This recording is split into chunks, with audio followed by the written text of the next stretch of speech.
بسم اللہ الرحمن الرحیم یا ایہا الذین آمنوا اتقوا اللہ ولتنظر نفس ما قدمت لغد واتقوا اللہ ان اللہ خبیر بما تعملون۔ اے ایمان والو، اللہ سے ڈرتے رہو اور ہر شخص کو دیکھنا چاہیے کہ اس نے کل یعنی آخرت کے لیے کیا سامان بھیجا ہے، اور ہم پھر کہتے ہیں کہ اللہ سے ڈرتے رہو، بے شک اللہ تمہارے سب اعمال سے خبردار ہے۔ بسم اللہ الرحمن الرحیم، الحمد للہ رب العالمین، والصلاة والسلام على اشرف الانبیاء والمرسلین وعلى آلہ واصحابہ اجمعین ومن تبعہم بإحسان الى یوم الدین۔ قابل صد احترام حضرات شائقین و شائقات سچا پیغام، السلام علیکم ورحمۃ اللہ وبرکاتہ۔ آج کی محفل میراث النبی کے نورانی پروگرام میں آپ کا استقبال ہے۔ اہلا و سہلا مرحبا۔ ہم آپ تمام حضرات و مستورات کا خیر مقدم کرتے ہیں۔ محترم حضرات و خواتین، تعلیم کا آغاز ہو رہا ہے۔ سب سے پہلے آداب تعلیم کا لحاظ کرتے ہوئے تعلیم کی طرف متوجہ ہو جائیں۔ پورے دھیان سے سننا، عمل کی نیت سے سننا اور تبلیغ کی نیت سے سننا، یعنی سنی ہوئی باتیں دوسروں تک پہنچانے کے جذبے سے سننا چند خاص آداب تعلیم ہیں۔ امید ہے کہ آپ حضرات ان آداب کا ضرور خیال رکھیں گے۔ جزاکم اللہ۔ بسم اللہ الرحمن الرحیم۔ دین الہی سے محبت کا صلہ۔ مدینہ طیبہ میں ایک نوجوان رہتا تھا جو غفلت کا شکار تھا۔ اس کی زندگی بھی کافروں والی زندگی تھی، عادتیں بھی، لباس بھی، کھانا پینا بھی، سب کچھ اس کا بس کافروں کی طرح تھا، لیکن ویسے کلمہ پڑھتا تھا اور مدینہ طیبہ میں پیدا ہوا، وہیں کا رہنے والا تھا۔ جب وہ فوت ہوا، اس کی جنازے کی نماز پڑھی گئی اور اس کو جنت البقیع میں دفن کیا گیا۔ اللہ کی شان کہ وہ لوگ دفن کر کے واپس آئے۔ ان میں سے ایک بندہ تھا جس کی جیب میں کوئی ایسا کاغذ تھا جو بہت بڑا اہمیت کا حامل تھا۔ وہ کاغذ گم ہو گیا۔ اس بندے کو اندازہ ہوا کہ جب دفن کرنے کے لیے میں قبر میں اترا تھا تو اس وقت وہ کاغذ کہیں نیچے نہ گر گیا ہو۔ کاغذ بہت زیادہ اہم تھا، چنانچہ اس نے حکومت سے اجازت مانگی کہ قبر کو کھولا جائے اور میرا وہ کاغذ اتنا اہم ہے وہ نکالا جائے۔ اس کو اجازت مل گئی۔ جب قبر کھودی گئی تو دیکھا گیا وہاں پر مرد کے بجائے ایک انگریز گوری لڑکی دفن ہے۔ تو قبر کھولنے والے بھی بڑے حیران۔ اب یہ بات کافی لوگوں میں پھیل گئی، اس کی تصویریں بھی لی گئیں، اخباروں میں چھاپی گئیں۔ چنانچہ یورپ کے کسی ملک سے ان کو یہ اطلاع ملی کہ یہ تصویر تو میری بیٹی کی تصویر ہے۔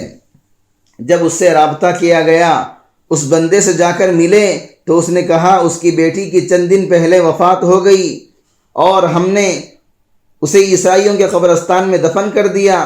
چنانچہ یہاں حکومت سے اجازت لے کر جب اس لڑکی کی قبر کو کھودا گیا تو دیکھا گیا وہاں اس نوجوان کی لاش پڑی ہوئی تھی۔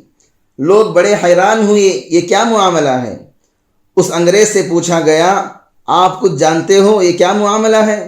تو اس نے کہا، اور تو مجھے معلوم نہیں، لیکن اتنا مجھے اندازہ ہے کہ میری اس بیٹی نے کچھ دنوں سے اسلام کے بارے میں کتابیں پڑھنی شروع کر دی تھیں اور مجھے بار بار کہتی تھی کہ میں دین اسلام سے محبت رکھتی ہوں۔ یہ بار بار کہتی تھی اور ہو سکتا ہے کہ اس نے کلمہ بھی پڑھ لیا ہو۔ تب جا کے لوگوں کو یہ بات سمجھ میں آئی کہ جو نوجوان مدینے میں پیدا ہوا اور صرف ظاہر کا مسلمان تھا، اندر سے غیر مسلموں کے طور طریقے کو پسند کیا کرتا تھا، اس کو اگر جنت البقیع میں دفن کیا گیا تو اللہ نے اس لاش کو عیسائیوں کے قبرستان میں پہنچا دیا، اور عیسائی لڑکی اگرچہ عیسائیوں کے قبرستان میں دفن کی گئی، دین اسلام کی محبت رکھنے کی وجہ سے اللہ نے اس کی لاش کو جنت البقیع میں پہنچا دیا۔ لہذا اگر ہمیں شوق اور تمنا ہے اور دل کی آرزو ہے کہ مقدس مقام پر حسن خاتمہ ہو، تو اسلام کی محبت اور اپنے خالق اور مالک کی محبت کو دل میں رچا بسا لیجئے۔ حضرت شبلی رحمۃ اللہ علیہ اللہ کی محبت میں فنا ہو چکے تھے۔ کتابوں میں لکھا ہے ایک مرتبہ ان کو مجنون سمجھ کر، دیوانہ سمجھ کر کسی نے پتھر مارا، جس کی وجہ سے خون نکل آیا۔ ایک آدمی دیکھ رہا تھا، اس نے جب خون نکلتا دیکھا تو کہا چلو میں پٹی باندھ دیتا ہوں۔ لہذا اس نے بچوں کو ڈرایا دھمکایا اور ان کے قریب ہوا۔ وہ دیکھ کر حیران ہوا کہ جو قطرہ بھی خون کا نکلتا ہے وہ زمین پر گرتے ہی اللہ کا لفظ بن جاتا ہے۔ وہ حیران ہوا کہ اس بندے کے رگ و ریشے میں اللہ تعالیٰ کی کتنی محبت سمائی ہوگی کہ خون کا جو خطرہ بھی زمین پر گرتا ہے وہ اللہ کا لفظ بن جاتا ہے۔ اس کے بعد اس نے زخم پر پٹی باندھ دی تھی۔ حضرت شبلی رحمۃ اللہ علیہ کے دل میں اللہ تعالیٰ کی اتنی محبت تھی، جب کوئی ان کے سامنے اللہ کا نام لیتا تھا تو وہ جیب میں ہاتھ ڈالتے اور جیب سے مٹھائی نکال کر اس بندے کے منہ میں ڈال دیا کرتے تھے۔ کسی نے کہا آپ یہ کیا کر رہے ہیں؟ لوگوں کے منہ میں مٹھائی ڈال رہے ہیں؟ وہ کہنے لگے کہ جس منہ سے میرے محبوب کا نام نکلے اور میں اس کو شیرینی سے نہ بھروں تو پھر اور کیا کروں؟ نقشبندی سلسلے کے ایک بزرگ تھے، اللہ کی شان کے ان پر آخری گھڑیاں آ گئیں۔ ان کی 1 یا 2-3 سال کی بیٹی تھی جن کا نام حفصہ تھا۔ وہ اپنے ابو کے پاس آیا کرتی تھی اور سینے پر لیٹ جاتی تھی، کھیلتی تھی، باتیں کیا کرتی تھی۔ آخری وقت میں جب وہ آئی اور اپنے ابو کے سینے پر لیٹی تو ابو نے اس کو کوئی ریسپانس نہ دیا۔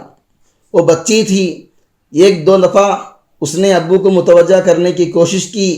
جب وہ متوجہ نہ ہوئے تو ان کے سینے سے اتری اور دوسرے کمرے میں جا کر رونا شروع کر دیا۔ ماں نے پوچھا بیٹی کیوں رو رہی ہو؟ اس نے کہا ابو مجھ سے نہیں بولتے، میں نے ابو سے نہیں بولنا، میں نے بھی ابو سے کٹی کر لی ہے، میں ابو سے بات چیت نہیں کروں گی۔ ماں اس بچی کو لے کر اپنے شوہر کے پاس آئی اور کہنے لگی کہ دیکھیں آپ حفصہ سے کیوں نہیں بولتے؟ حفصہ کہہ رہی ہے میں نے ابو سے نہیں بولنا، آپ ذرا بولیں نا، حفصہ کو منا لیجئے۔ جب بیوی نے کہا کہ آپ حفصہ کو منا لیں تو انہوں نے آنکھیں کھولی اور فرمانے لگے کون سی حفصہ اور کیسی حفصہ؟ ہم نے اپنے یار کو منا لیا اور اسی کو دل میں بسا لیا ہے۔ یہ کہتے ہوئے لا الہ الا اللہ محمد الرسول اللہ کلمہ پڑھا اور ان کی روح پرواز کر گئی۔ یہ اللہ والوں کی زندگی ہوتی ہے۔ آخری وقت میں بس اللہ کی محبت ان کے دل میں ایسی بھری ہوتی ہے کہ بس غیر کی محبتوں سے دل خالی ہو جاتا ہے۔ لہذا ہر بندے خدا کو چاہیے کہ ذکر و فکر اور مراقبے کے ذریعے دل کو اللہ کے ساتھ اس طرح مربوط کر لے کہ اس شعر کا مصداق بن جائے، یاد میں تیری سب کو بھلا دوں، کوئی نہ مجھ کو یاد رہے، سب خوشیوں کو آگ لگا دوں، غم سے تیرے دل شاد رہے۔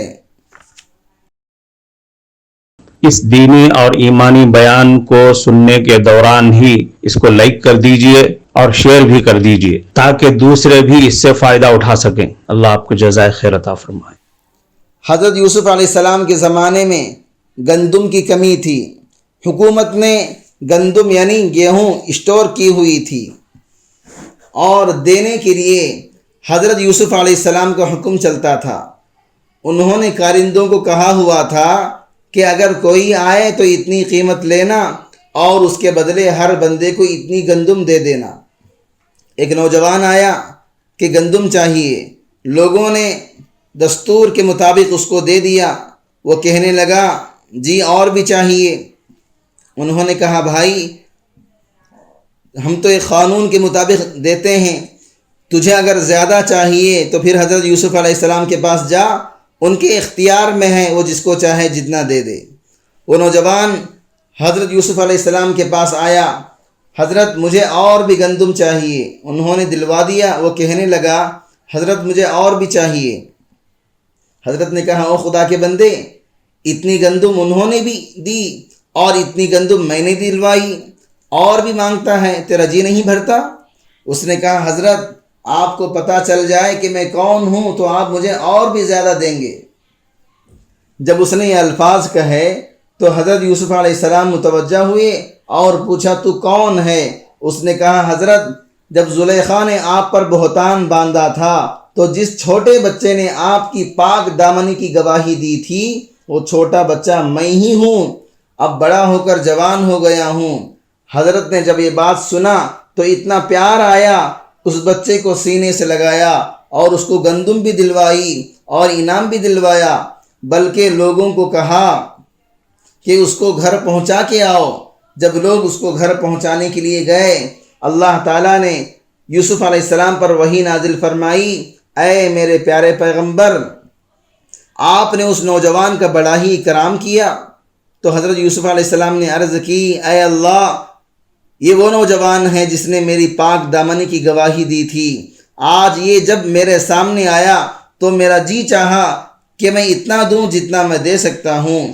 اللہ تعالیٰ نے فرمایا اے یوسف گواہ رہنا، اس نے آپ کی پاک دامنی کی گواہی دی، جب وہ آپ کے پاس آیا آپ نے اتنا دیا جو آپ کے مقام کے مناسب تھا، تو میں پروردگار ہوں، میں کہتا ہوں جو بندہ دنیا میں میری وحدانیت کی گواہی دے گا، جب قیامت کے دن میرے سامنے آئے گا میں بھی اس کو اتنا دوں گا جو میری شان کے مناسب ہوگا۔ یہ ہے محبت خدا کی ایک جھلک کہ صرف توحید پر اپنی شان کے مطابق عنایت کریں گے، تو اگر توحید کے ساتھ دل محبت سے بھی جھلک رہا ہو تو کس قدر نوازا جائے گا اندازہ نہیں لگایا جا سکتا۔ معزز شائقین و شائقات سچا پیغام،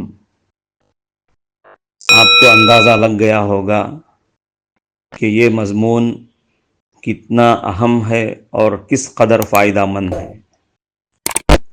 کم سے کم درجے میں سوشل میڈیا کے ذریعے سے بھی ہم اس کو زیادہ سے زیادہ شیئر کریں گے تو دعوت کے فریضے کی کوششوں میں ہم بھی اپنا کچھ حصہ ڈالنے والے بن سکتے ہیں۔ لہٰذا زیادہ سے زیادہ اس کو عام کریں تاکہ پوری دنیا کے ہندوؤں کی غلط فہمی دور ہو جائے اور انہیں یہ زمینی حقیقت معلوم ہو جائے، اور وہ اپنے اصل مذہبی لیڈر پیغمبر آخر الزماں حضرت محمد الرسول اللہ صلی اللہ علیہ وسلم کو ماننے پر مجبور ہو جائیں اور کلمہ پڑھ کر آپ کے ساتھ ساتھ وہ بھی جنت میں جانے والے بن جائیں۔